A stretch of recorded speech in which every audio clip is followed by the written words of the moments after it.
गरीब बहू की जादुई रंग एक लोक कहानी है जो गरीबी और समृद्धि के मधुर संबंधों पर आधारित है। किसी गांव में एक गरीब ब्राह्मण के घर में एक सुंदर बेटी थी जिसका नाम लता था। लता की मां बहुत ही कठिनाइयों के बावजूद उसे सहारा देती थीं।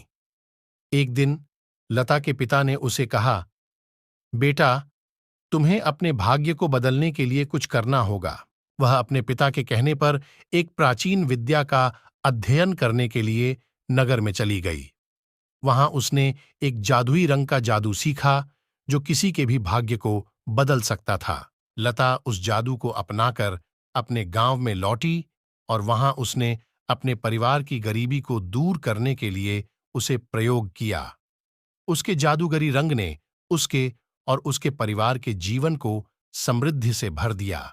लेकिन एक दिन उसने अपनी शक्ति का दुरुपयोग करने की कोशिश की और अन्य लोगों को धोखा देकर धन को अपने पास खींचने की कोशिश की।